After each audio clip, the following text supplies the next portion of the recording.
let's see. Are we live? And it looks like that is an affirmative. We're going to be live here in a second. I have to assume that we are actually audible, even though I haven't seen the thing click over yet. But I'm hoping to catch up to the rest of the stream here in a hot second. There I am. All right. Hey, guys. Yeah, Phil Kearney here. I am. I need to turn up the volume of this. There. And see live streaming. I'm reimagining rogues. Here we go. Okay, cool. So, yeah, my name is Phil Kearney. Hey, I create role-playing games. I illustrate them. I publish them online. And I've been focusing my attention on variant rules and adventures for Dungeons & Dragons 5th edition, publishing on DMsGuild. I've been building various different types of subsystems and design ideas since the release of Ravnica in 2017. I'm almost done here with my updates. And so I created. You can see here on the screen the color mana spell point variant rules. It's a color mana system. It replaces the 8 schools of magic and the spell slots, and it replaces it with the 5 color magic system for Magic the Gathering and mana that can be tapped or spent to trigger different to cast spells, maintain concentration, sustain effects, open locks, read minds, and do all sorts of cool spellcasting stuff. So you can check out all those books. All the books I have are linked down below. Here, let me fix my screen here. Flip. I'm on the X Twitter platform as at Phil Kearney if you want to catch me there. And we have new subscribers this week. It's so fun. Thanks a lot for folks taking interest. So we're going to continue on our effort here in expanding the... I need to drop down this volume a little bit more, but I can't mute it. Otherwise, they assume I'm a bot. That should be good enough. And how's our volume sitting? Oh, my volume's a little high. That's why it's coming through. There we go. We should be peaches now. Okay, cool. So for those, hold on. Where am I at? I'm gonna be around here for a couple hours. I have the afternoon. I went to a dentist, and when I do that, I take the day off of my day job. So all this morning, I've been working on Eberron stuff. I went and did some dentist stuff, and now I'm going to do some mechanical design here for the martial power system, and then we'll be back building ship decks for Spelljammer later on tonight. So the martial power playtest content that we're going to be looking at is here. Here's the full playlist of all 146 episodes of us basically designing this from the ground up over the past 16 some odd months. Here's the playlist that we're looking at right here, right now. Hey, guys. And here is the actual Google Doc that we're using. It'll be read-only for you, but for me, I can edit it. So we're going to come into here, martial powers. It designs... Don't miss a beat. Yeah, no thanks. We have, let's zoom this in just a touch. Scooch this over a smidge. I didn't need to do that. I should actually not do that so I can get rid of that double paste. Okay, cool. So it reimagines the barbarian, fighter, monk, paladin, ranger, rogue as characters that have a mana pool but don't necessarily cast spells. Paladins and monks, they still can cast spells and use half-casting progression as normal. The way that we spend mana is 1 point per level of spell. 9th level, 9 points. First level, 1 point. Easy peasy. And so the paladin and the monk operate, and ranger operate the same as the artificer. They're half-casters. So over the course of 20 levels, they have 40 mana. The barbarian, the fighter, and the rogue, they're pure martial characters, so they get 20 mana, just like the monk does. They get it back on a short rest, as does the warlock, the spell point warlock, which is linked down below as well. You can check that out. It's like $1 or $2 on DMsGuild. If you want to pick it up, that'd be awesome. Thank you. It's almost a gold medal. But warlock, monks, rangers, rogues, fighters, and barbarians all use short rest mana, 20 at 20th level. They're all using half casting progression. Powers are not spells, but they do spend mana to trigger.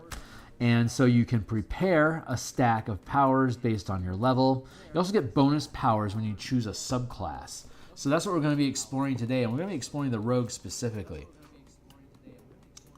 There's a power die. That's like a martial arts die, superiority die, inspiration die, flash of genius die. It modifies die rolls. It either roll a fistful of them to deal extra damage, or you roll a fistful of them and pick the best result for like attack modifiers, armor class modifiers to hit, saving throws, and ability checks. You can't roll, like 5 8-sided dice and get like a plus 30 to your climb check. You'd roll 5 dice and then pick the best result of them. So there's a risk. There's like a depreciating return as you add more mana. After 2 mana, you're probably going to get a decent result. So if you like really need to hit this curve, you can throw a lot of mana on top of it. But otherwise, 1 or 2 mana is good enough.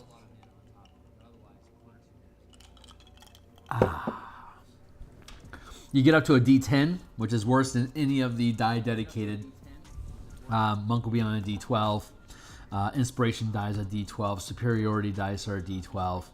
So these all do a little, like you can do a little bit of what anyone can, but you can't do it quite as well as the specialists can. So you have a stack of 165 powers. Here's all the rules for how to use those powers. A lot of them can use like a maneuver can be used as an action or as a bonus action, for instance. It's just you can use it more than once per round. It's just how do you want to eat up your action economy. Strike powers happen when you hit something, and when you deal damage to it is more accurate to say. Exploits modify die rolls and like movement and mechanics. Maneuvers are like point and click spell-like effects that typically affect other people, either your allies or enemies. They can also modify your own actions, but generally they do things to like modify or enhance an action or a bonus action. They require saving throws or have conditions affecting things. Reactions are as you would expect them to be. Many of them are labeled as opportunity attacks. So like if you could take an opportunity attack, you could spend a point of mana and trigger this, like anticipate as a reaction to when a creature within reach of your weapon attack that you can see makes an attack. Before they roll to hit, you make an opportunity attack. Like if you're using the marking mechanics for the Dungeon Master's Guide, when you hit a creature, you can mark them. So if they do something that would trigger an opportunity attack from you before the beginning of your next turn, you get a free opportunity attack against them. So that's just straight out of the Dungeon Master's Guide. And this allows you to make an opportunity attack if somebody within reach of your weapon tries to make an attack. So you get to attack them. And it's an opportunity attack, so you can have multiple targets marked. Super easy.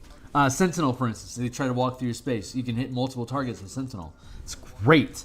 The mark variant rule in DMG is really good for people that want to up their tanking ability. A lot of people don't think about that. The DMG, it's in there. Hold on. Let me go ahead and show you. This will make a great little short clip. So let's go to mark, and we're going to look up what a mark is. Not hunter's mark. Not mark of finding, mark. Oh, come on, man. This is oh,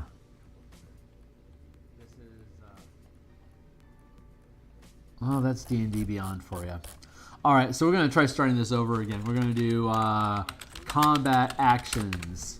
Let's see if we can find it this way. Actions in combat. Player's Handbook. Actions in combat. We really want the ones from the DMG, but let's see if this one does it for us. Combat, attack, cast spell, making an attack, damage, underwater combat, actions in combat, attack. Yeah, we really want the DMG's variants. So like optional actions that you can take. Maybe it's in here. Hold on. Grappling, cover. Let's see. Where is it? Optional actions. Maybe that's it.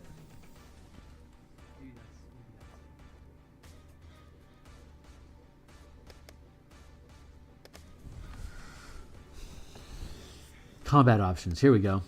Action options.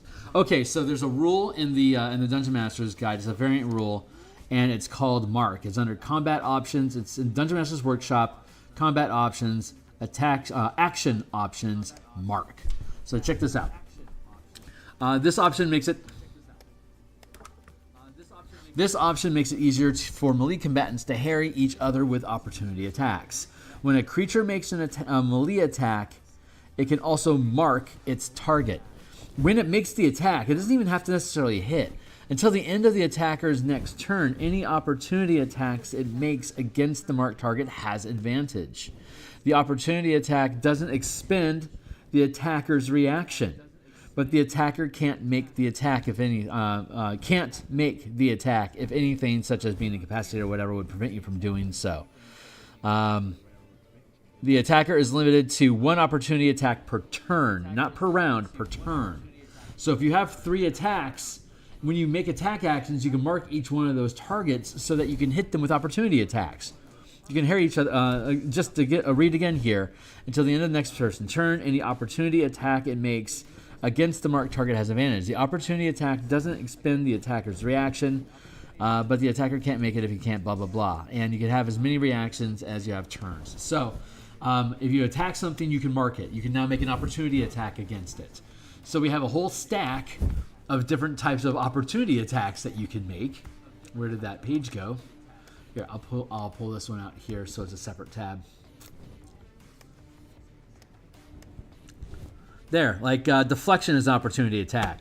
As a reaction to when you or an ally within reach of your melee attack are hit by an attack roll from a source you can see, the attack is re-rolled, taking the new result. If I had marked a target, this power is considered an opportunity attack. I'd still have to spend a point of mana to do it, but I have all these opportunity attacks that if I'm marking all these targets, they're opportunities for me just to deal damage to them.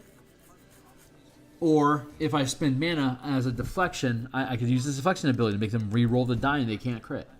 So if I'm willing to spend mana, I can do a whole bunch of stuff. And you get a lot of mana by cheating different things into your game. So hold on. Yum. So let's see, where are we at? We were looking at over here.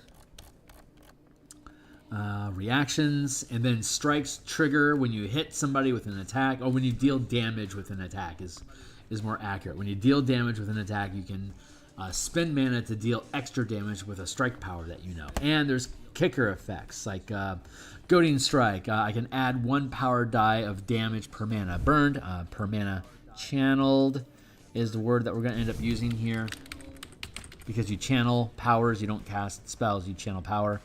The creature you strike has disadvantage on any attack made that doesn't target you.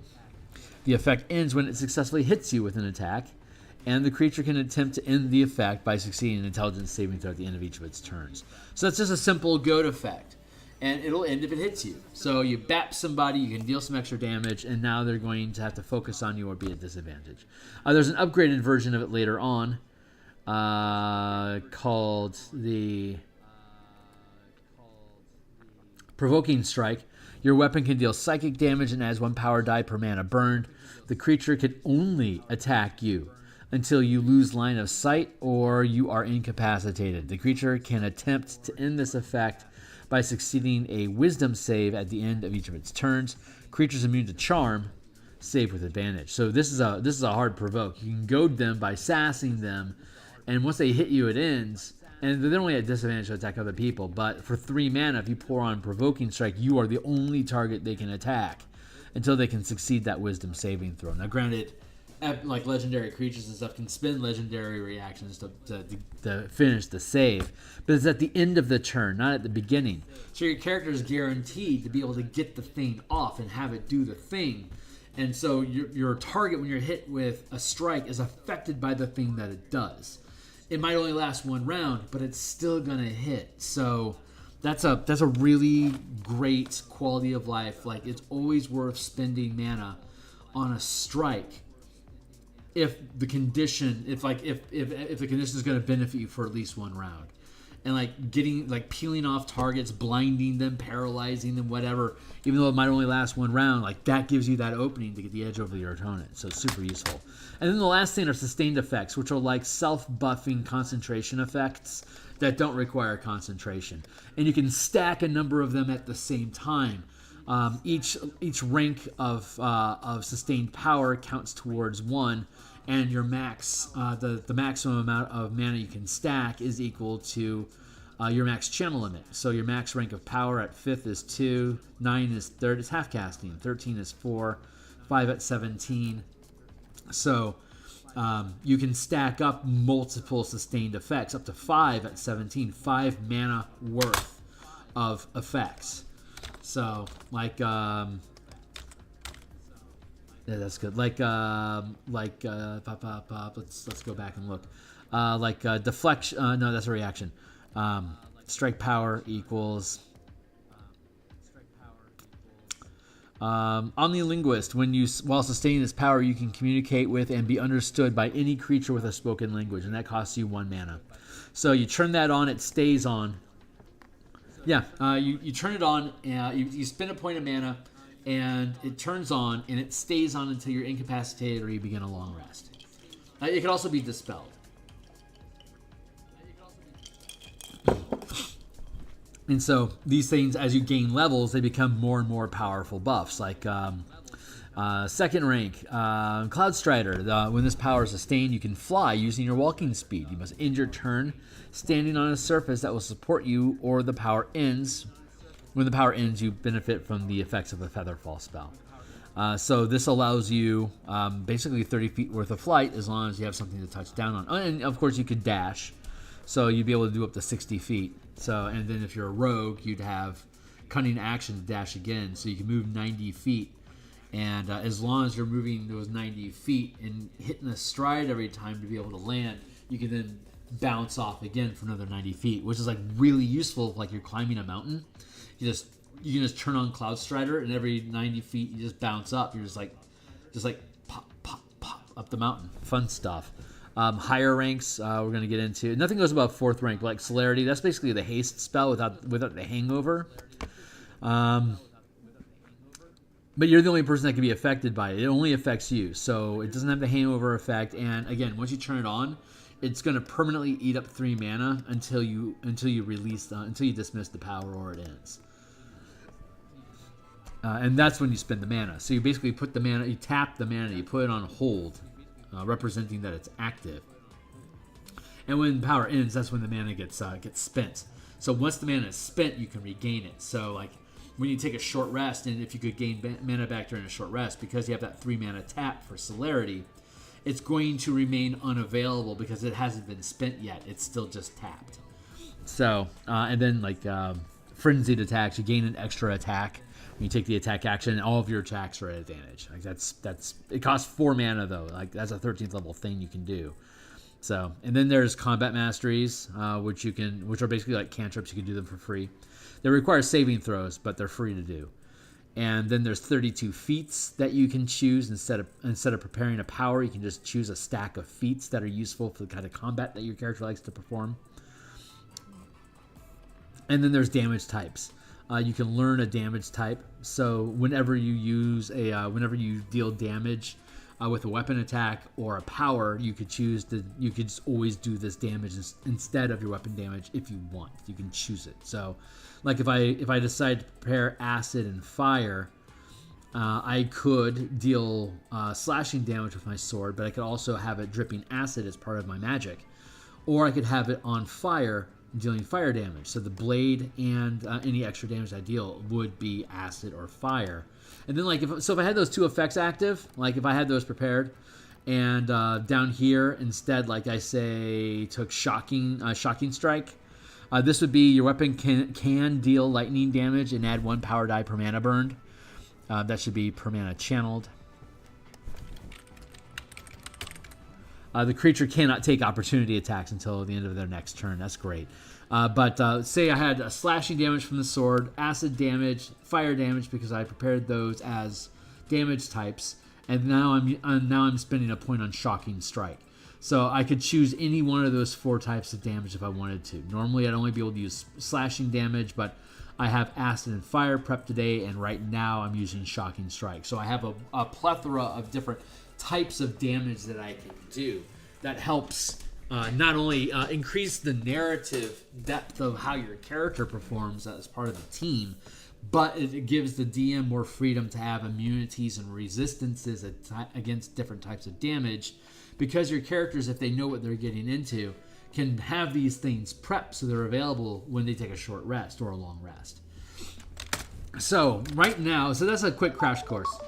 Oh, thank you.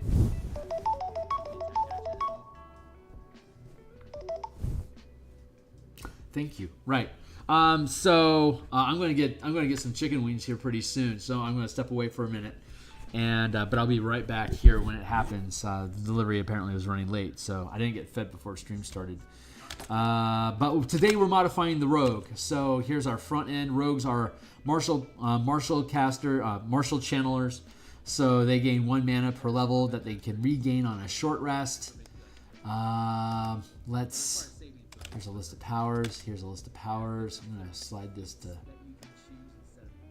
I actually need that open. Here, let's go down to the rogue. We're going to explore what the rogue can do. And we just went through a major revision of a lot of these powers. So some of them don't exist anymore. Some of them can consolidate with others. And there are some new powers. So every subclass gains a stack of 10 bonus powers. Like the path of the battle rager for barbarian gets the piercer feet for their armor, grappling strike because they love to grab stuff, restraining hold to keep you in place when you're grappling, close quarter combat to give you advantages when you do so, giant growth to make you be able to grab and shuntle bigger things, life stealing strike because stealing the life from your enemy that you squeeze to death is awesome, deadly presence so that anyone who comes near your spikes gets cut. Empowered synergy, so while you're raging, you can make an attack as part of the rage action. Efficient power, giant growth, to lessen the cost of giant growth, so it only costs 1 mana to become large, or 3 mana to become huge. And then efficient power for restraining hold, so whenever I use restraining hold to lock somebody in place, it only costs me 1 mana, not 2. The efficient power feat reduces the cost of a power to a minimum of 1, and you can only take it once. But you can take it once for every power, assuming that you have enough.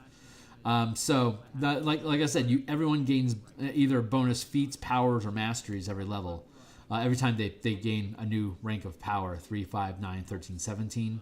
So you start with, just by yourself, you get 16 by the time you're level 20, and you get your stack of 10 extra. So you end up with 26 if... over the course of 20 levels. And then like if you use like a Ravnica or a Strixhaven background, you get 10 more. So a Strixhaven or Ravnica character would end up with 36 powers that they can prepare. Just like you can have, 10 of them would just be permanently known, and these are permanently known. So they could prepare 16, but they'd permanently have 20 known powers. Just like Strixhaven characters have 10 spells that they always have prepared, on top of all the spells that they get from their subclass and all the spells that they can just actually prepare. It's a little insane how much shit they have. But having 36, there's 32 feats that you can have in the game, and some of them you can take multiple times. So like you could have a ton of, like you could have 16 feats and still have 20 powers assigned to you by your subclass and your background. It's crazy. But we're going to work on the rogue, because the rogue is heavily modified as a result of using these, I wouldn't say heavy, you get some really cool bonus optional class features. We already finished Barbarian last week, and we finished Fighter on Saturday, just over the weekend. And so now we're just going to take some time here today, and we're just going to start messing around with the rogue. Since we changed how concentration works and how a lot of the exploits work, just want to make sure we take a little bit of time here to read through the optional class features for the rogue to make sure everything still lines up. So, channeling, first level, mana. First level, you gain 1 point of mana. You gain additional mana every time you gain a level up to 20. You start knowing, Beginning at first level, you also you can prepare 2 first-rank powers from the martial powers list. Powers listed in section 1, listed above. You gain additional powers as you gain levels up to your maximum channeling rank, as listed in the martial powers progression table, and when you choose a subclass as detailed below. Okay, great. So bonus powers, there you go. You start off with mana. You get some powers. Bob's your uncle. Since you have so little mana at first level, again, a sustained effect will last you for however long it takes before you're knocked unconscious, and then you get a point back. Rogues get a point back on a short rest. So even if you somehow lose the power, take a short rest, you can get it back. But it's only 1 mana for a first rank power, and you can only know 1 first rank power. Or rather, you can only focus on 1 first rank power at first level. So picking up a first rank sustained power or feats is just absolutely the best use of your mana at super low levels. Like by the time you get to 5th level, you're going to be able to really make use of the mana that you have available to you. Empowered maneuvers. So beginning at first level, during combat, when you take the attack action, you can forgo the attack to gain 1 point of temporary mana to channel a maneuver as a bonus action. So if I take the attack action and skip the attack, I get a point of mana. If I had 2 attacks and I skip them both, I get 2 points of mana. Now, like I said, there's a lot of different ways for you to be able to channel magic, but because we wanted to have a breadth of options. And for you, like sustained powers can be channeled as an action or a bonus action. Strike powers happen whenever you hit something if you want. Reactions have opportunity attacks as well as just normal reactions. Maneuvers, these can be performed as actions or bonus actions as well. And exploits don't take actions at all. They just piggyback and modify actions you're already taking. So basically everything in this game you can always do. Reactions, you can always do a reaction when one's available. Strikes, you can always do a strike whenever you hit something. And both sustained and maneuver powers you can do as an action or a bonus action. So there you go. So if you give up your action, however many attacks are in that action is the amount of bonus mana that you get that you can then channel into a maneuver. First, 1 point first level. A lot of characters gain 2 attacks at 5th level. If you sacrifice both of those attacks, then you use 2 points of mana for a maneuver. Sometimes this is your best choice, especially like if you don't have good positioning, or if somebody's like definitely going to take care of this thing. You can sacrifice your actions just to give them a nudge, like with a boosting maneuver. Powers and class features that increase the number of attacks you make during the attack action can be sacrificed this way as well. For example, a 13th level rogue sustaining frenzied attack makes 2 attacks. I mentioned frenzied attack, the 4 rank power before. You gain an extra attack. So at 13th level, a rogue can take frenzied attack and have 2 attacks. And if you did, you could sacrifice both of them for 2 free points of mana to channel a 2nd rank maneuver. Power of precision. Starting at first level, you can reduce the amount of dice you roll when dealing sneak attack damage to temporarily gain additional mana. You can add 1 point of mana to your pool. Now, keep in mind, at first level, you only have 1 point of mana. So you can add 1 additional point of mana to your pool for every sneak attack damage die you sacrifice. And you can this can temporarily increase your mana pool above the maximum total. So you normally have 1 mana at first level. If you use Power Over Precision, you'd sacrifice your sneak attack die. You now have 2 mana in your mana pool. When you finish a short, this can temporarily increase your mana pool above the limit. When you finish a short or long rest, any mana gained from this feature is lost, and you regain all sneak attack dice, damage dice sacrificed this way. So you permanently lose your sneak attack dice when you replace them with mana until you take a short rest, and then you get them all back, or a long rest. It also says here you can always get your sneak attack dice by spending 1 point of mana per sneak attack die. So it's ubiquitous. If I've got 5 mana laying around, and that was from I can't add extra sneak attack dice. I would add power dice, which will eventually be better than D6s. So keep an eye on that. It's worth it.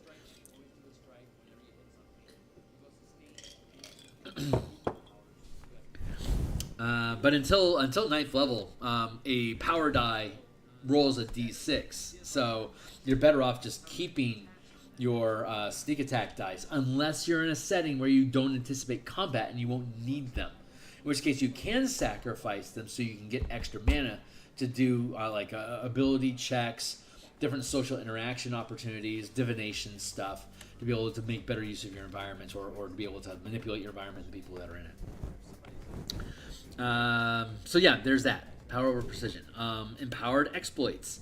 Beginning at 3rd level, during combat, you can forego your bonus action to gain 1 temporary point of mana that can be used to channel an exploit until the beginning of your next turn. At 11th level, you gain 2 temporary mana. And then at 19th level, you get 3. Now, when we did this, there was 20 feats that would modify ability checks, but we removed all of them and turned them into sustained powers. So I don't know if empowered exploits even matters anymore. And that's what we're having to explore right now. So we're going to drop down into the exploits and see what's there, because we're going to sacrifice a bonus action to be able to do the things that exploits let us do. So let's see what they are and see if they're worth giving up an action to do. Bait and switch exploit. When you're within 5 feet of a creature during your turn, you can spend 1 mana to switch places with that creature, provided you spend at least 5 feet of movement. The creature is willing and isn't incapacitated. This movement doesn't provoke opportunity attacks. In addition, roll 1 power die per mana spent this way, which will eventually at 17th level be 3 dice for free. And until the start of your next turn, you or the target creature gain a bonus to armor class equal to the highest power die result, which will eventually be potentially a 10. That's not bad. You have to sacrifice your bonus action, but you get to swap places and boost somebody's armor class for it. And you get to do that for free. Because it doesn't actually require any action. It's just, you just move 5 feet. Use 5 feet of movement. It's during your turn, and then bam, you give somebody a boost. Let's see. Breath of Life. When you make an ability check to stabilize a dying creature, you automatically succeed and you restore a number of hit points equal to the result of 1 power die. This also, again, you would sacrifice a bonus action. The ability check that you make to stabilize somebody is just a normal action. So you give up your bonus action for a free point of mana for Breath of Life to automatically stabilize somebody and to give them some hit points. You get to do that for free, and all it costs you is a bonus action. That's really good value. Charge. When you move at least 10 feet, the first attack you make after this movement is rolled with advantage, and you can roll 1 power die per mana spent this way, adding the highest result to the attack roll. Again, that'll eventually be 3 dice. That's going to be a really, really good attack. And you attack with advantage. So a rogue would fucking love charge. God, what a great exploit for a skirmisher. Man, like the scout class, that's sick. Hold on real quick. I gotta check my thing here real quick. So I'm gonna pop the window up like this so I can look at my stuff here. Because it's nearly 3:10. I feel like I should have some chicken wings showing up. What does my screen say? It's here early. Okay. Well, I'm going to step away real quick. BRB.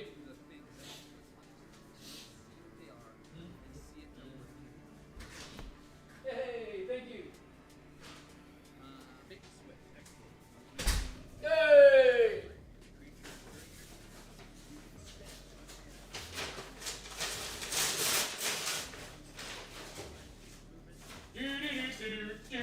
I'll be right back with you guys. It's gotta eat a chicken wing while they're hot.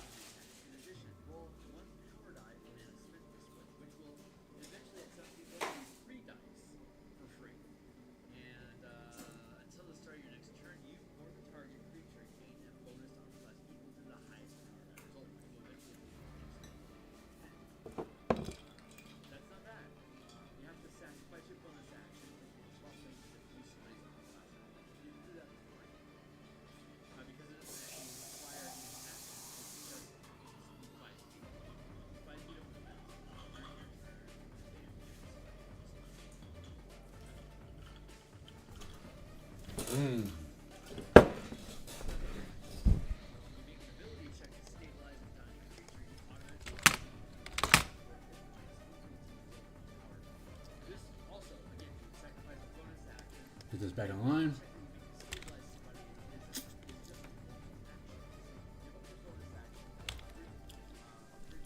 Let's see.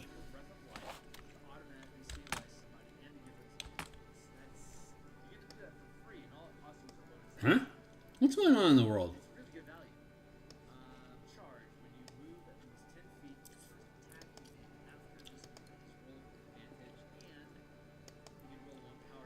Something seems like... Who's talking? Why is there talking happening?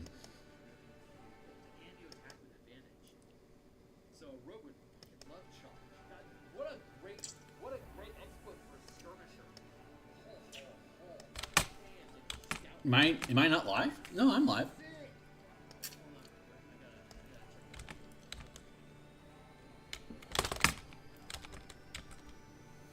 I do not understand what's happening.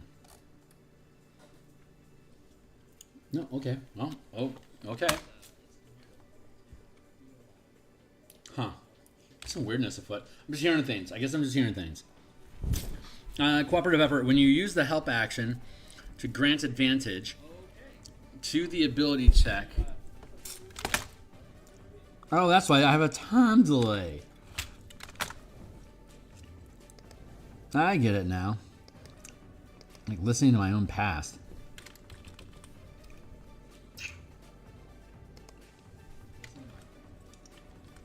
Cool. All right.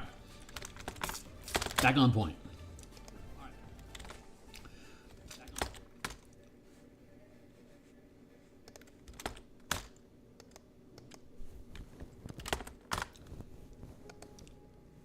There. Okay, cool. That's right. We're looking at exploits. So let's see. Cooperative effort. Use the help action, which is an action to do so. So sacrificing the action. Wow, these are all really, really good. Basic footwork. When you channel this power, when you move, benefit of disengage and dodge action. Well, you don't really need that one as a rogue. Well, the dodge action, that's not so bad. Overrun. Channel this exploit as part of a move action. So it's going to cost you a bonus action, then all you got to do is move. You can move through spaces occupied by creatures. Creatures move through this way take 1 power die of force damage for each mana channeled. If you injure space, if you injure movement inside of somebody you can't, you get pushed out to the square, blah. And if you channel it with 3 mana or more, your movement doesn't provoke opportunity attacks. And it deals 1 power die of force damage per mana, and you have to spend 3 to not have your movement provoke opportunity attacks, so you're going to want to do 3 dice worth of damage anyway. Overrun is pretty good. Another great skirmisher. Subtle channeling. When you channel a power, there's no visual evidence. You can do that for free. That's great for an infiltrator. Swift tools. If using a tool that you can hold in one hand would normally require an action or bonus action, or if consuming a potion, you can do so as an object interaction instead. So if using a tool, okay, so I could basically use my thief picks as an object interaction by sacrificing my bonus action because I get a free point of mana when I use my bonus action. Or an action. It would normally be an action for these picks, but now I just reduce it down to an object interaction. That's also really useful. I gain a fly speed equal to twice your walking speed until the end of your turn. If you end your turn while aloft, you fall as normal. Swift attunement, you can attune a magic item you're holding as an object interaction. Again, useful. You could do, and by ninth level, you can do that for free. Third, no, it's 11th. 3, 11, 19. That makes sense. So this would be free to do at 9th level, at 11th level. Basically, anytime I pick up an object, if I can attune to it, I do so automatically. Or as an object interaction. And then it stays attuned to me until I let it go. When you channel a maneuver or a sustained power, you can make a weapon attack with advantage. So I could sacrifice my bonus action to make an attack as an action. At 11th level, I can do that for free. Might not be necessary to do so, but I could. Precise, I can ignore cover.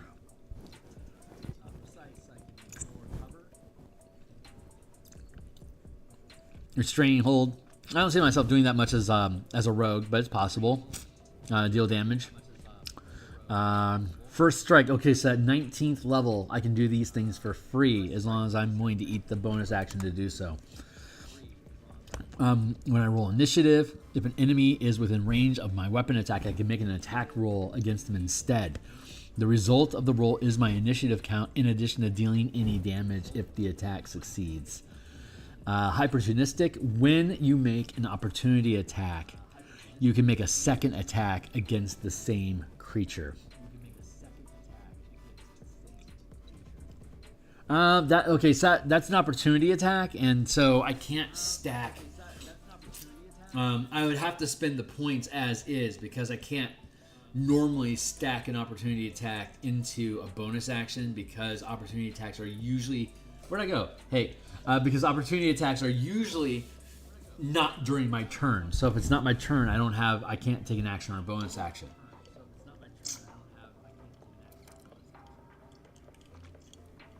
But if I was using an opportunity attack during my own turn, like say I use Tripping Strike, and Tripping Strike allows me to triggers an opportunity attack from me because they fell prone. Anytime a creature within reach of my weapon falls prone, I can make an opportunity attack. That's how it works. So I can make an attack. Opportunistic, while I'm making that opportunity attack as a reaction. If I'm 19th level, I could spend the 3 mana as my bonus action because it's still my turn to then spend on an exploit, which would modify my opportunity attack. So when that opponent falls prone, I can then make 2 attacks against it. So, and since they're prone, one of them, so I can attack you, automatically knock you prone. Bonus action for 3 points of free mana. I then spend on Opportunistic. When I make my opportunity attack, I get 2 attacks, and both of them are at advantage because when you knock somebody prone, melee attacks are at advantage against that target. So I can knock you prone automatically, burn my bonus action to get free Opportunistic, which makes 2 advantage attacks against you. If the first sneak attack doesn't hit, the second one probably will. So, God, that's a really tight combo. Holy shit! But that, again, that's a 19th level rogue that's basically just abusing that. But it's infinite. You can do it forever. Resilient save. When you succeed a saving throw to reduce damage, you take none or half if you fail. Now, keep in mind, at 19th level, you can reduce the mana by 3. And these are 4th rank powers, which means it would only cost, if you're blowing your bonus action to get the free mana, these 4th rank powers would only cost you 1. Because you're buying down the cost because you're getting 3 points of mana. It didn't say you can channel a 3rd rank power. It said you get 3 free points of mana to spend however you want on whatever it is, on an exploit. So these are exploits. Assassinating damage. So if you give up your bonus attack, when you deal damage with a weapon attack to a target that has yet to act in combat or is unaware of your attack, that you deal maximum damage, including any additional damage dice such as sneak attack or when you are channeling a strike power. So basically for 1 point of mana and the cost of your bonus action, if it's the first round of combat, and like say you used first strike, so when you roll initiative, if an enemy is within reach of your attack, you can make the attack roll and that becomes your initiative. If your initiative count is higher than theirs, they're surprised. So then you could then dump assassinating damage on top of first strike. And since the assassinating damage is modifying the damage, and first strike is modifying your initiative roll, they're separate instances of dice rolls, so you can use them both during your turn. Super sweet. Unstoppable. When an effect or condition other than incapacitated, unconscious, or death reduces your movement to 0, you can channel this power to ignore the condition until the beginning of your next turn.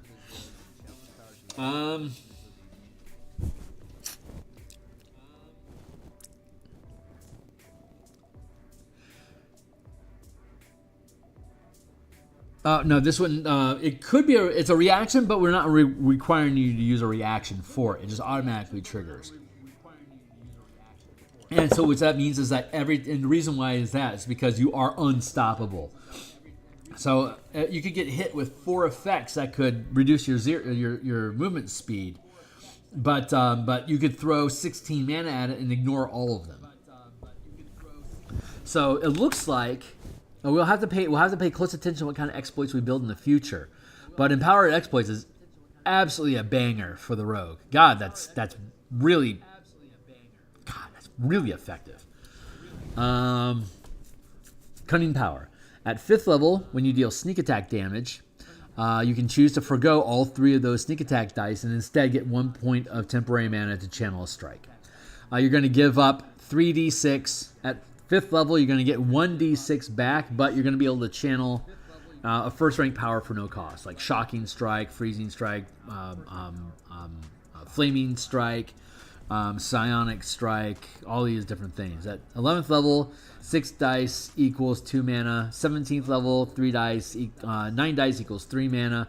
19th level, you end up with 10 sneak attack dice. So you'd have 3d10 from your temporary mana strike and the d6 from the leftover point of mana. If you're always planning on doing this every time you hit with a sneak attack, you could just give up that extra point of that extra d6 of sneak attack for the power over precision, just to give yourself an extra point of mana. If you just don't want if you don't want the lazy d6 hanging off the end there. So these are really cool. These are all still super freaking useful things to do. I'm happy with them. It's a really tight kit.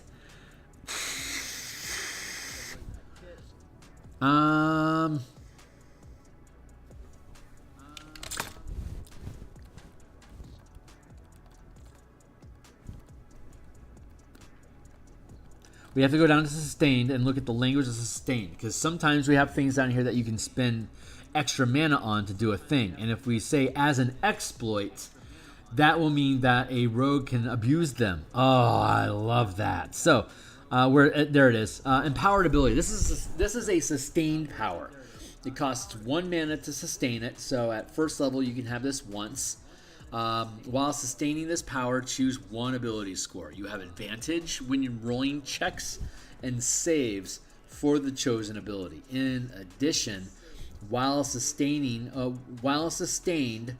you can roll up to 1 power die per mana spent, up to your max channel limit, adding the highest roll to the result of an ability check or save using the chosen ability. You can sustain this power multiple times, choosing a different ability each time. So at 17th level, you can sustain 5 of these. So 5 of your stats can be on permanent advantage for checks and saves. And in addition, while sustained, you can roll. While sustained, let's see. In addition, while sustained, while this power is sustained, you can roll up to 1 power die per mana spent.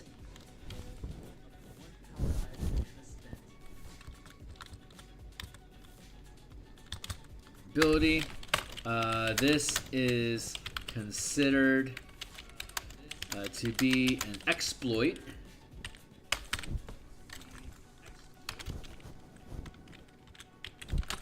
There. Now the rogue. So if I have empowered ability on, and I'm put on dexterity, and I'm using thieves picks, for instance. So I'm using thieves picks to gain advantage on picking this lock that I'm already proficient with. So if I were to turn on empowered ability for dexterity, in this instance I already have advantage because of the picks, but I'd be able to use my bonus action during my turn to gain a free point of mana that I could spend on an exploit that will allow me to roll an additional power die of mana to get to basically add a d6 to that die roll for myself. So that's really useful. Let's see if there's anything else that's crawling around inside of here that can be treated as an exploit that the rogue is absolutely going to be able to take advantage of. God, this is really making the ranger a banger of a class, man. No penalties.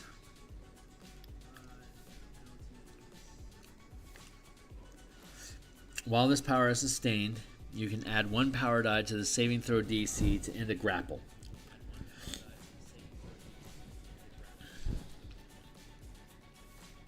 To the roll you make to end the grapple. There we go, better language.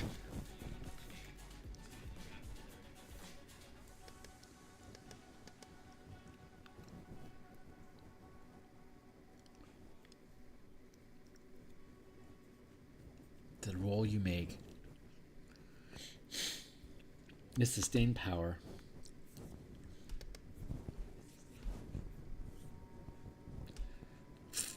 While this power is sustained, you can add 1 power die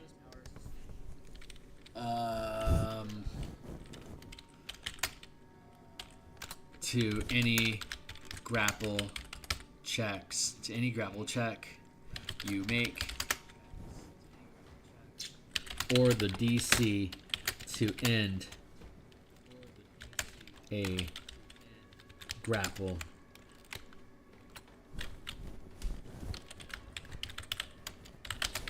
in grappling with you, period. This sustained power can be combined with the grappling strike power above, which also gives you advantages to grapple, or bonuses. Crouching stance, when sustained, don't have mana. Powered ability, we just went through that, it's awesome.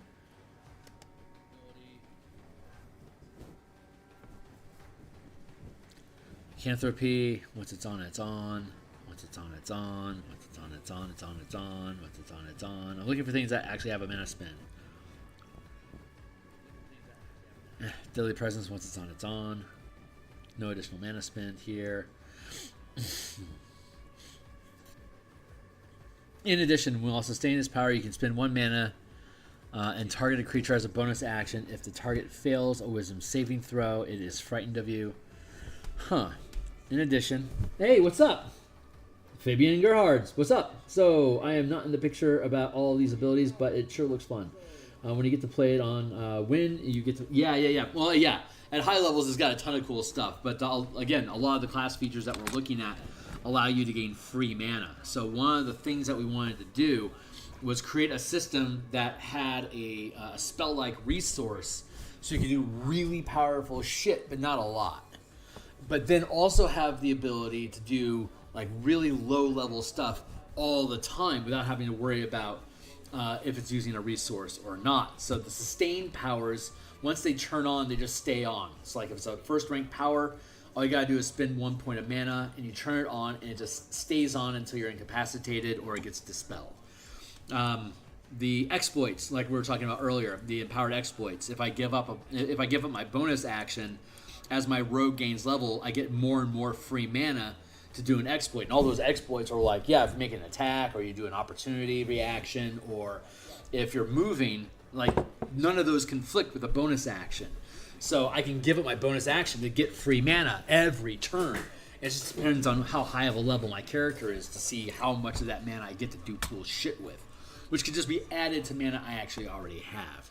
And then cunning power, I give up sneak attack dice to gain strike powers, which is important because the strike powers do a lot of stuff. Sneak attack is just raw damage, but they're basically taking a lot of the battle maneuver damage stuff and paladin smite powers and just converting them into just a universal strike type of power. Like banishing strike was a 4th level paladin spell, and this one is when you deal force damage, you increase damage by the number of mana that you burn. The creature is banished and incapacitated for a minute. It returns to the same space as it was banished from if it was unoccupied. Otherwise, it turns to the nearest space. There you go. The creature makes a saving throw at the end of each of its turns to end the effect. So you're guaranteed to banish them for at least 1 round. And then there's a chance that they'll come back. After a minute, they come back. There you go. It's not permanently banishing them like the banishment spell does. But again, all these things are guaranteed to work, but aren't quite as effective as like a spell would be. So they help assure that you build in action loops and condition effects on targets that corresponds with the kind of martial character you want to build. And in most circumstances, you don't have to worry about saving throws marring your ability to execute it. Wizards and like full casters have tons of spells that they can spend per day. They can afford to hit and miss occasionally, but martial characters don't have a ton of mana. When they use it, it needs to do something productive for them. So that's the idea behind that. So hey, what's up? A lot more choices then. Yeah. Do I have advantage for sneak attack? Yeah, exactly. But you'll see all this stuff as we go along. Right now, we're just checking in to see if there was any other kicker effect or like any other on-spend effects. So let's see. Where were we? And then once we're done here, we'll go into the art. We're going to go into each of the subclasses and make sure that the bonus powers they get are still legit. Celerity, daunting. Oh, this is where we were. Okay, so while sustaining this power, attacks targeting you by creatures you can see, they all roll with disadvantage. And when you are the only target of an effect that requires you to make a saving throw, you roll with advantage. So in addition, while sustaining this power, you can spend 1 mana to target a creature as a bonus action. If the target fails a wisdom saving throw, it is frightened of you while you can see it. The creature can make an additional save at the end of each of its turns to end the condition. Obviously, that's a wisdom saving throw that would make. And this is a bonus action, so I can't turn it into an exploit because the bonus action makes sense. But the empowered maneuvers is, oh, wait a second. Nope, this has to convert. It's a maneuver as a bonus action. I could say that this is considered a maneuver. So let's go down here to, as a bonus action, you can, let's see, in addition, while sustaining this power, you can spend, blah, blah, blah, frightened condition. This is considered to be a maneuver. So once you have it on, all the classes they can spend a number of it. Like if you take the attack action, however many attacks you sacrifice is how much bonus mana that you get that you can spend on a maneuver. You can channel a maneuver as an action or a bonus action. You can do the same maneuver twice in the same turn if you sacrifice your action and your bonus, or you use your bonus action and action to do so. So if I sacrifice my attacks, like a 5th level fighter could sacrifice 2 attacks in the attack action to get 2 free points of mana to channel a 2nd rank power. And this only requires 1 mana. Daunting Presence is a 3rd rank power, so it's going to tie up 3 mana to have this active. And while it's active, targets are disadvantaged to attack me, and I'm advantaged to save against single target effects from you.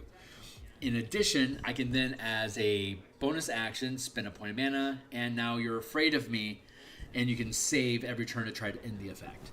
So that works well, and it works well with the empowered maneuvers. So this is a self-feedback loop that once I have that on, I can fear things forever, but they can get out of it at any time. All they have to do is roll a successful save.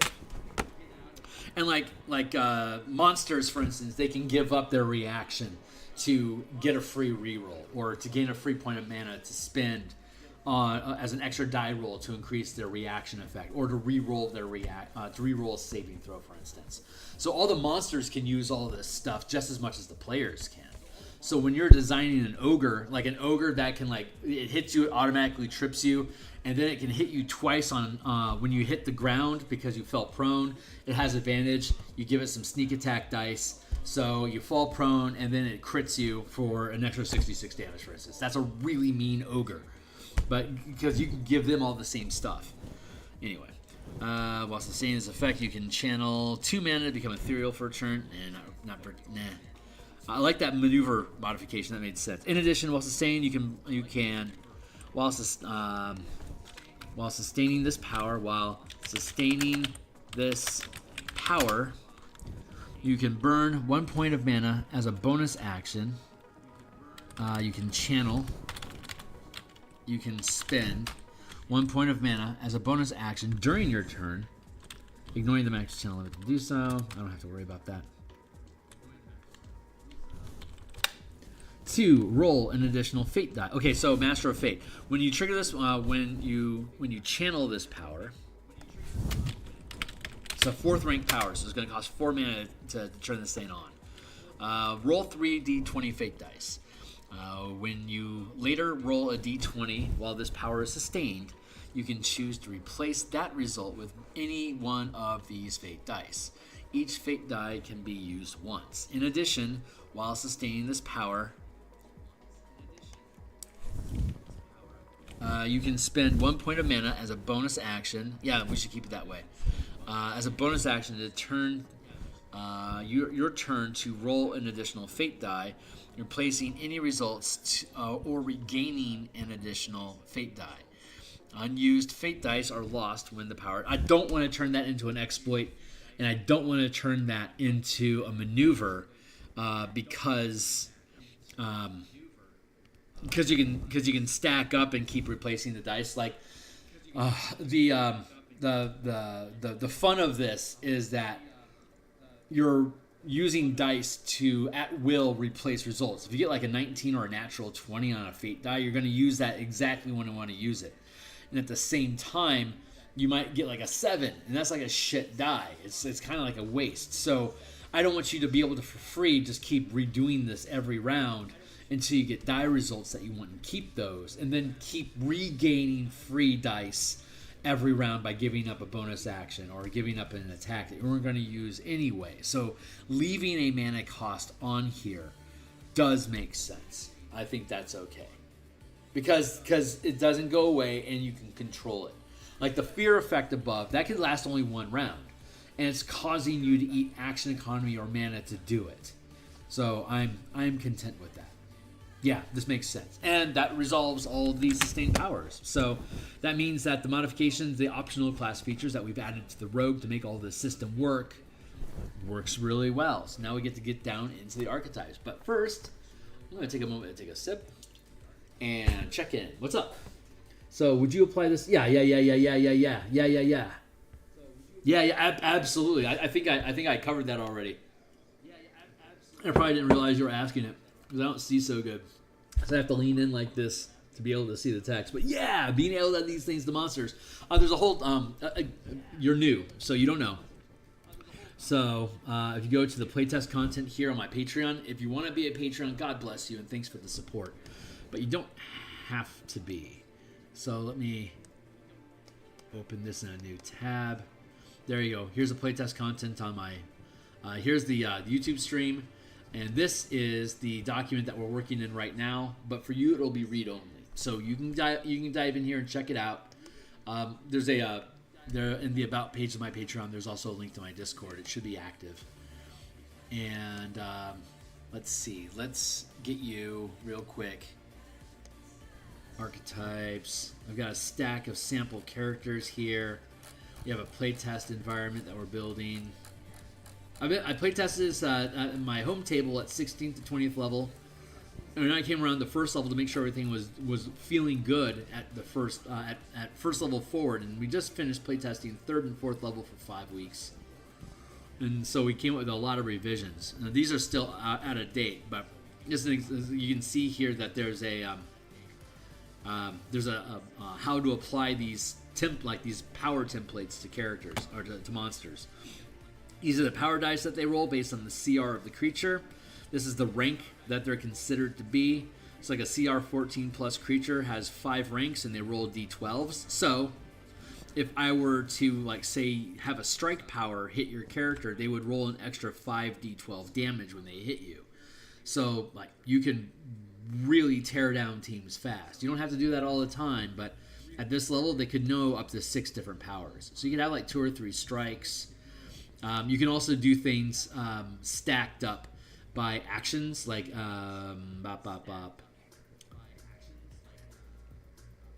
let's see. Strikes, maneuvers. So examples. Okay, yeah, so here's some examples. Like a Rimaraz, CR11 creature. It's a 4th rank creature. It uses a D12. It uses a D10, and it has... up to 5 powers. So it can always use Tremor Sense, which is a 2nd rank sustained power. It gives it a 40-foot reach, being able to see you even underground. And it has Flaming Strike because the Rimaraz's back is on fire. So it only requires 1 mana to do that, but it could do up to 4 mana if I wanted to. But typically, it's only going to do an extra D10 fire damage per round. So once during its turn. It can punish, which is a reaction, which will add an extra D10 to an attack roll when it takes an opportunity attack against you. And it has resilience, which is assumedly going to be used on fire resistance, but it can swap it up anytime it wants. I'm sorry, you can swap it when you reuse the ability, which would mean that it would either just permanently be, like, say, fire resistant and cold resistant, Or if it had a long rest, it could come back and swap out the resistance to be like sonic resistance, for instance. If it was smart enough to do that. And then it has indestructible, which is once per encounter, it can trigger this effect, which means that it basically becomes immune to whatever damage it hits it once per encounter. It's like, that's a sample of a character, how you would build one. So here we go. We have a boss fight beholder, also 11th level. It has resilient, so like when it makes a saving throw, it can roll an extra power die per mana channeled, and it can channel up to 4.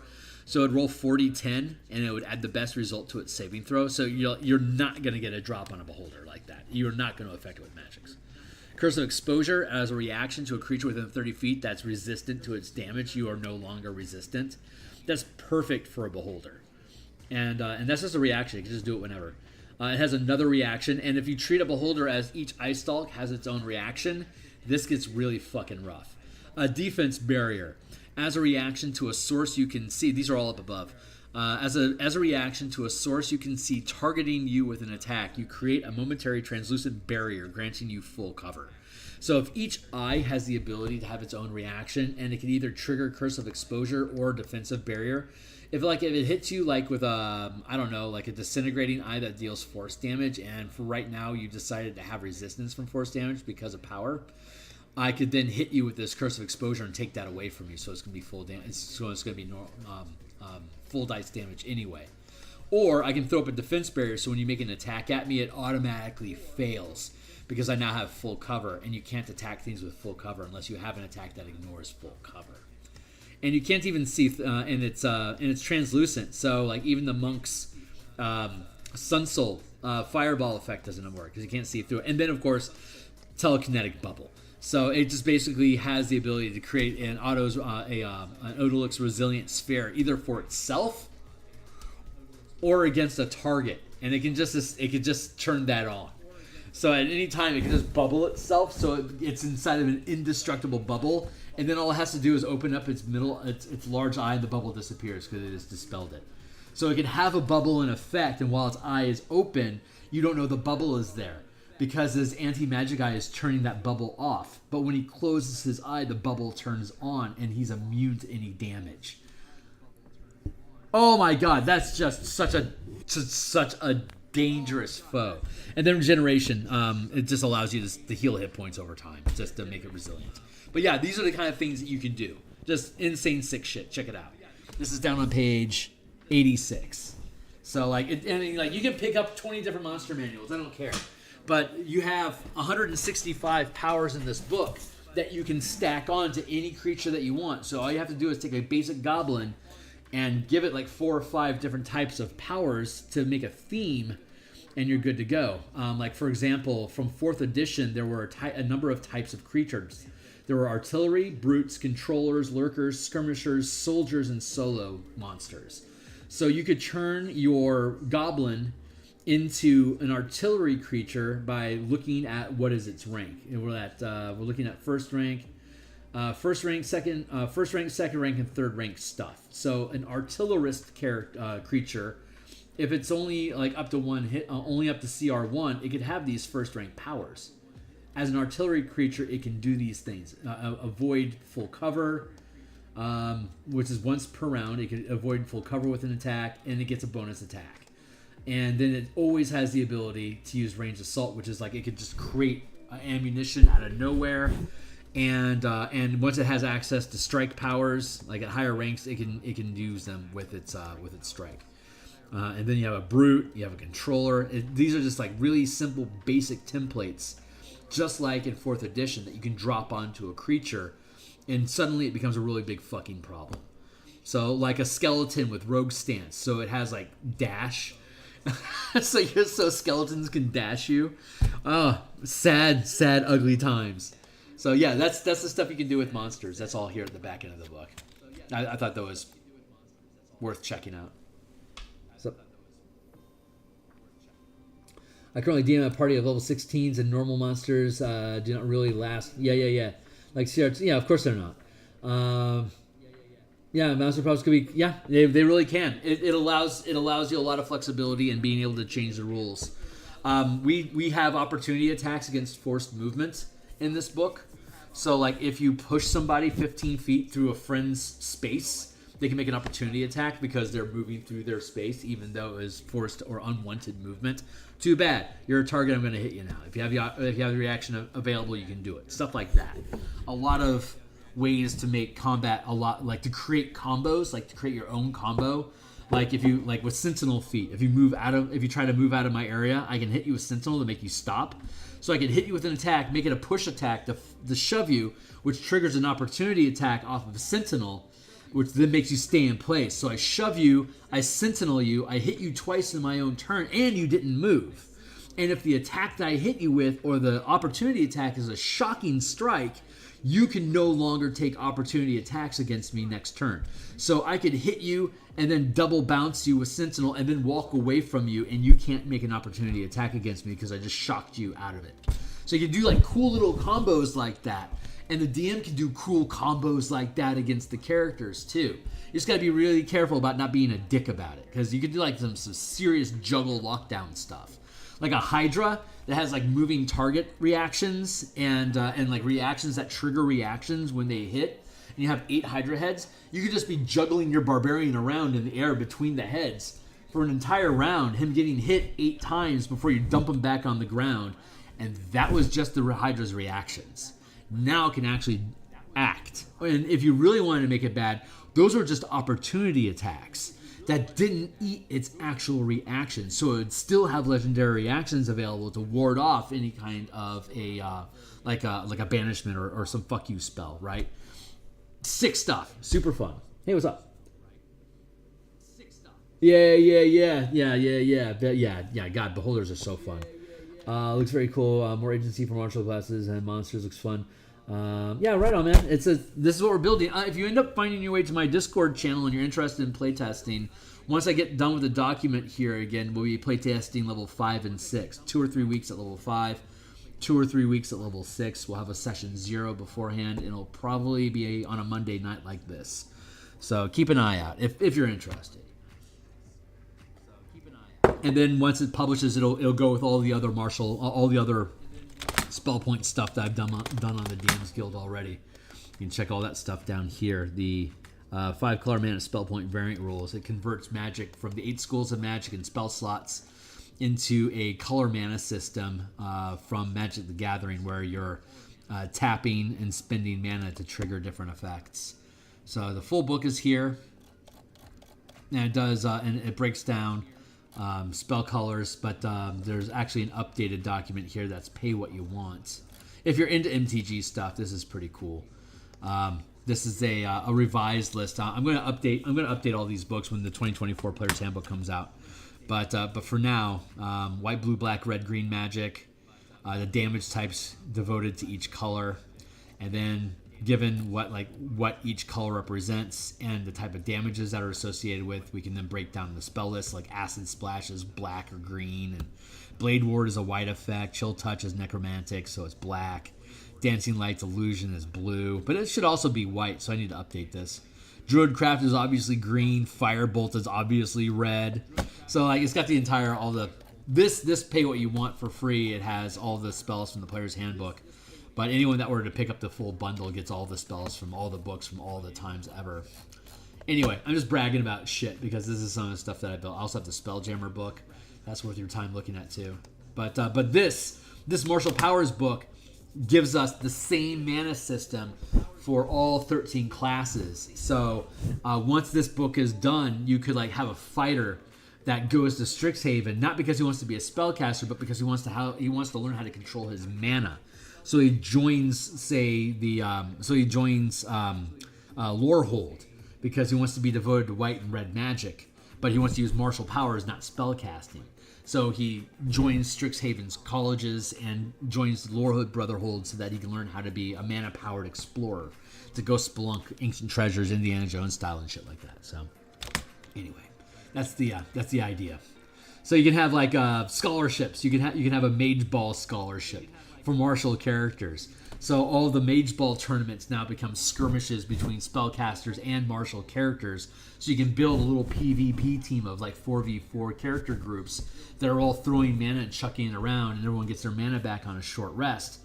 And each short rest is like is like 3 periods, right? First, second, third period, like hockey. And every break between the period is treated as a short rest, so you get your mana back. So you can start chucking it all at each other while you try to get a ball through the hoop. So, anyway. Yeah, right on, man. I'll catch you later. I appreciate you spending some time. I love bouncing off of people, and thanks for the inspiration to talk about it. It's truly appreciated. So, rest well. See you on the other side, my guy. Let's see. Okay, so now we have to start checking through the powers, the free powers given, to make sure they all actually still exist. And if they don't, we have to rearrange them. I don't expect to get this done today. How long have we been running so far? For an hour and 15. It's almost 4 o'clock. I've got another 20 minutes, and I'm going to have to bounce out of here. But I'll be back on tonight for Spelljammer in about probably in about 3.5, 4-ish hours, something like that. But yeah, let's keep this up for now. Assassin, poisoner feat, yes. Poison damage, still yes. Ranged assault and sharpshooter feat, still very yes. Quick doesn't exist anymore. Curse of Exposure does, but I'm not sure if it's still first rank or not. Hold on. That's a maneuver, right? Oh, reaction. Oh, that's right. Yeah, we were just talking about that. Second rank.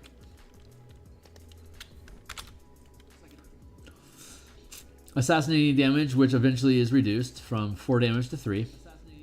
And Flicker Pounce was 3 and is eventually reduced down to 2. Flicker Pounce, I believe, is still a 3rd rank maneuver, right? All these reactions. Flicker Pounce. There we go. Good. So the only thing that's missing, let's verify Curse of Exposure, reaction 2. I just saw that, right? Yeah. Yeah, Curse of Exposure. All right, so we're missing one. What do we need? Poof, what do we need? Poof, what do you need?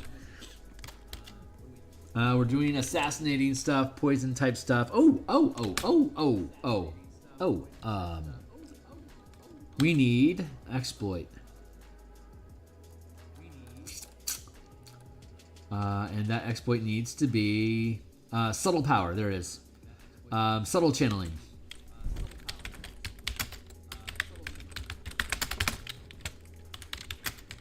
This is a this prevents people from noticing that you're using powers.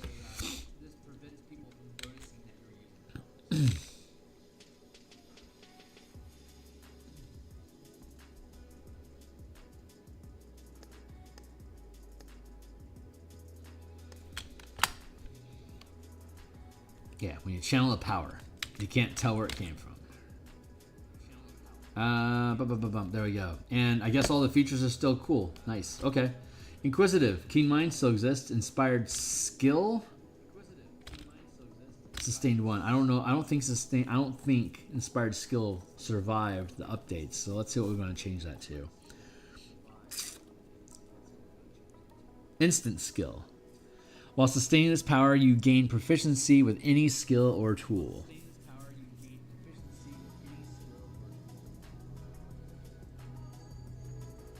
I'm wording that wrong. You can choose any one. You can choose a skill or tool to gain proficiency. You can choose to become proficient. You can choose, when you sustain this power, you become proficient in one skill or tool of your choice. Alternatively, if you are already proficient in the chosen skill or tool, you instead gain expertise. You can sustain this power multiple times, choosing a different skill or tool with each use. So instant skill definitely makes sense here.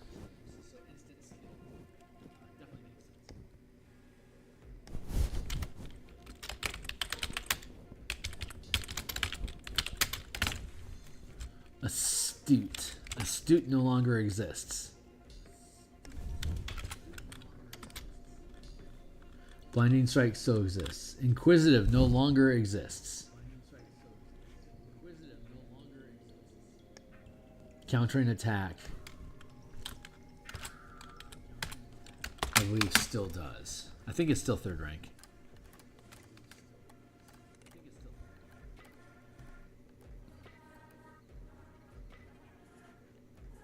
Yeah, Countering Attack. Oh, it's 2 mana now. Nice.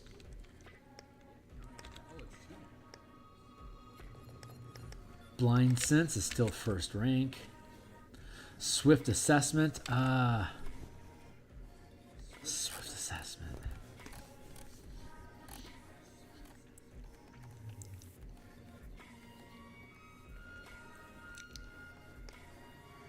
There's Swift Tools. There's Swift Attunement. Oh, I know what they're asking. I know what I'm wanting here. This is going to be Trap Springer. That's what I'm actually looking at.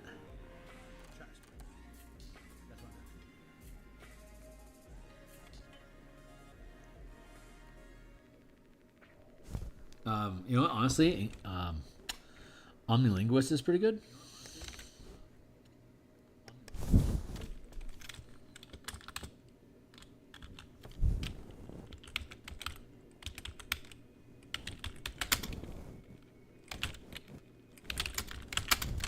Did I spell that right? Yeah. Countering Attack. Trap Springer.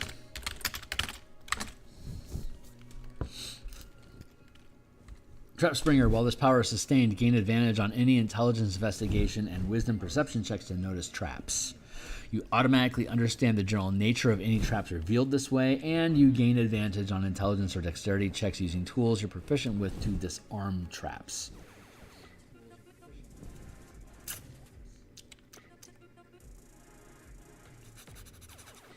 Yeah, that's good. Swift Assessment, I don't think that exists anymore. No. What about exploits? There might be a sweet exploit up here.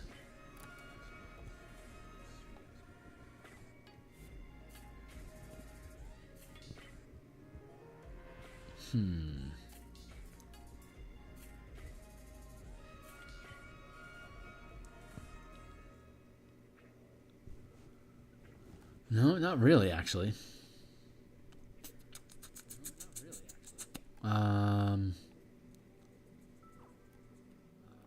Yeah, no. Okay.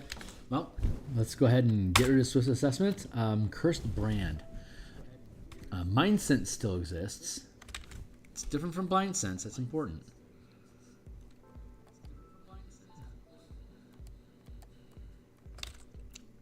Cursed Brand. That's what we're trying to do here. Maneuver.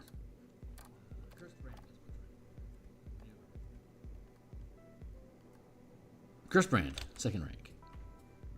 Cool. Okay, so that means we're only actually missing one thing. That's good. What would that cool thing be? Let's actually pick up Cursed Brand.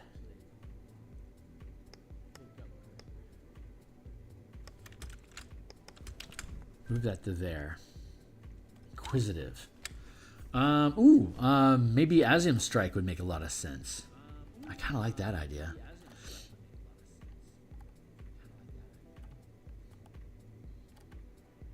Asium Strike. Your weapon can deal radiant damage and add 1 power die per mana burned. The creature glows with faint light, negating the benefits of invisibility or concealment. The creature must make a saving throw or any illusion and shape change effects targeting the hit creature in.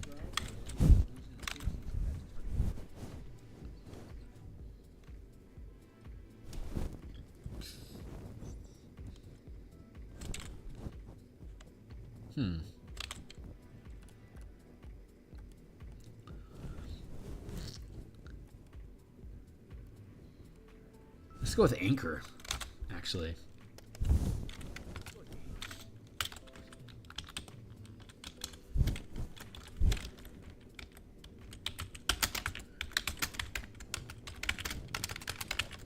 No, it's a reaction. That's right.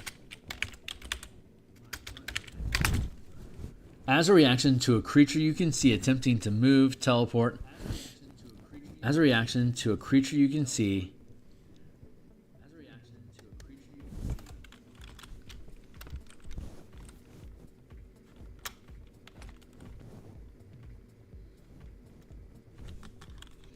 As a reaction to a creature you can see moving or attempting to teleport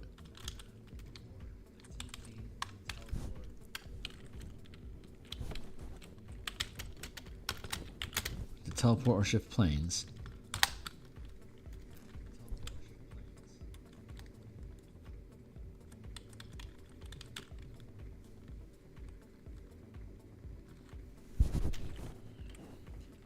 As a reaction to a creature you can see moving,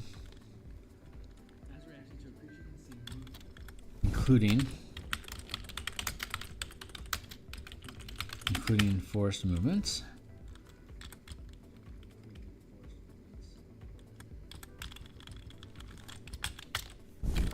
An ally,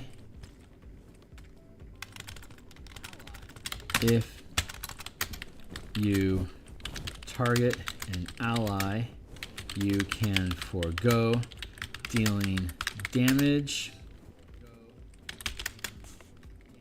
and the ally can forego dealing damage. If you target an ally, you can forego dealing damage.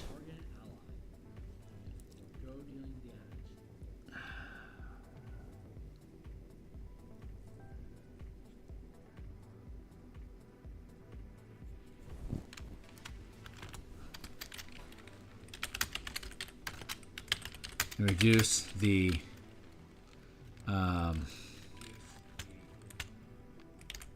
mana cost by 1. Nice. So if you're doing this to stop, okay, so this is why this is important, including forced movement. That means because there's a lot of forced movement in this game, getting tossed around and stuff, right?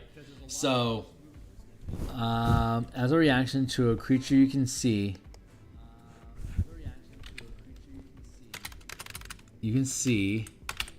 that begins moving.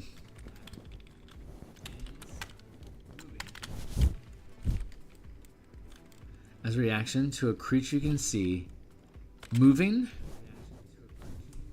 or attempting to teleport, moving, attempting to teleport,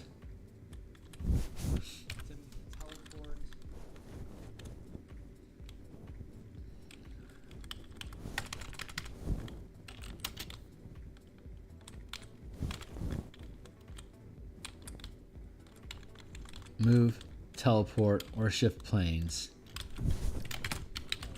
whether voluntarily or forced.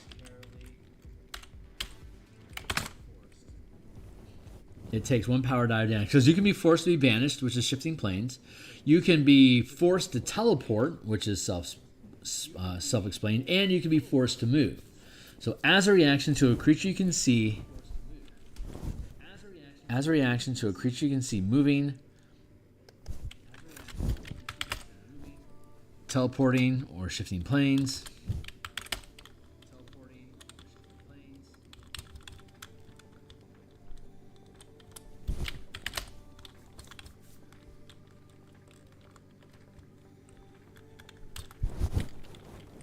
Before doing so, it takes 1 power die of damage per mana burned and must succeed a charisma saving throw against your channeling DC. If it fails, it can't move, teleport, or shift planes until the beginning of their next turn. If you target an ally, you can forego dealing damage and reduce the mana cost by 1.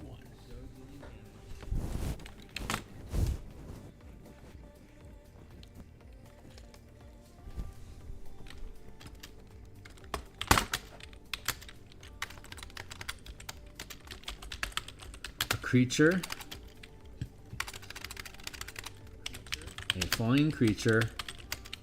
affected, a falling creature targeted by this power remains fixed in space until the duration ends.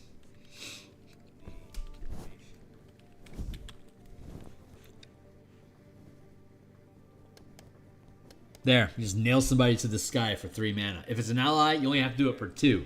But you can't, even though it's only 2 mana, you can't learn it until 3rd rank. So you have to be 9th level to learn it. But if you're using it to protect your allies, it only costs 2 mana. Which is, again, you can get like those, like that Hydra example. If you have 8 Hydras that are trying to juggle your barbarian around by tossing it from head to head to head, triggering multiple reactions from multiple heads, or triggering reactions from each head, which could just completely maul your barbarian. You could hit him with Anchor, which stops his movement, which would then stop triggering any movement-based effects that this Hydra might be using to cascade reactions. And the barbarian would stay that way. Let's see. A move it must succeed a Christian saving throw against your channeling DC. If it fails, it can't move until the beginning of its next turn. And falling takes place at the end of a turn. So you could nail a barbarian to the sky with an anchor, and then at the beginning of its turn, it has the ability to move again, so it can do whatever it needs to do to get itself out from the sky, and then at the end of its turn, it could begin falling again, but it hasn't found a way to mitigate that. But then you could just anchor it again. Then fall some, and then anchor it. Love it. Anchor makes a lot of sense. I think that makes sense for an Inquisitor because you're kind of looking at omnilingualism is a thing. Apparently, we don't need to do anything with the Inquisitive. Okay. Keen Mind still exists. Inspiring skill is now instant skill. Telepathy is still a feat. Omnilinguist is still a sustained power. Astute no longer exists. Commanding Presence no longer exists. Quick no longer exists. Cooperative Effort does, though, but it's still 2nd rank, though.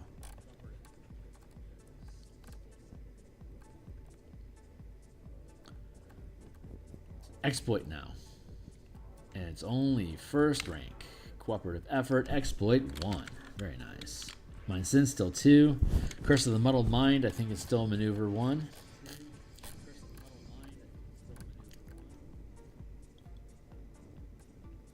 Oh, it's Curse of the Clouded Mind now.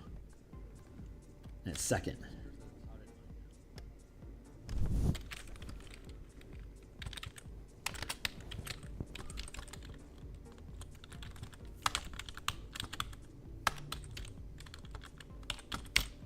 Which you'd be able to do for free with a bonus action. 9th level.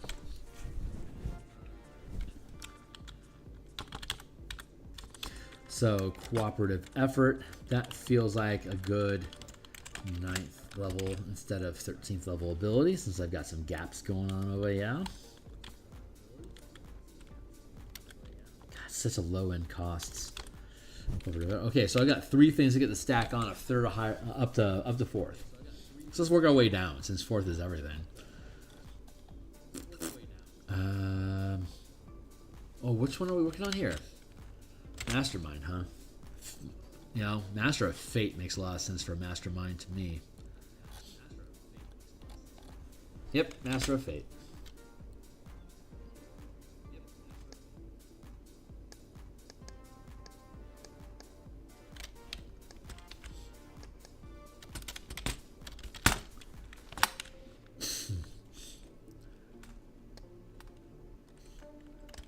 That there. Master.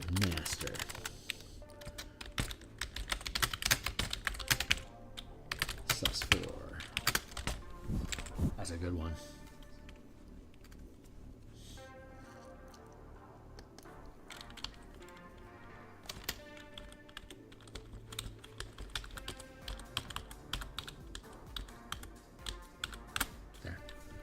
comma. What other cool things can you get Mastermind? Mastermind. Yeah, I mean, opportunist makes sense.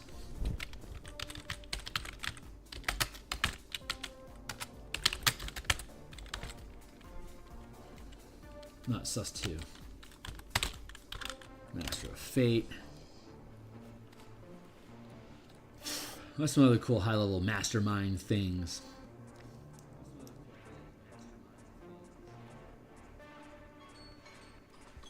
Thank you. All right, we'll finish this one and then we'll pick it up again tomorrow. Wednesday. No, tomorrow. Yeah, we'll pick it up tomorrow. Last one though. Fate Spinner. As a reaction to when you or a creature you can see makes an ability. A Fate Spinner is perfect. Third rank reaction.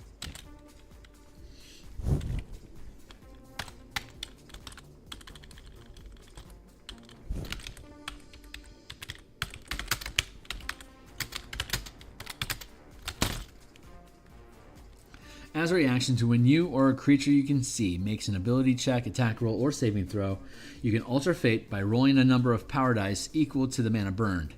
You can choose to either increase or decrease the result of the target creature's roll by the total of any 2 power dice rolled.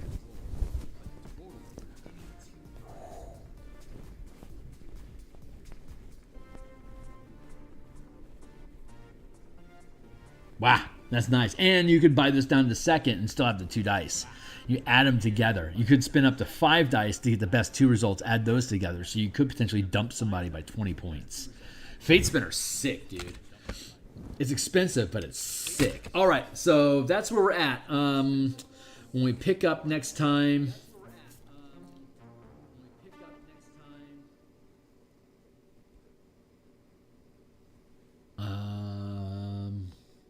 and what they are.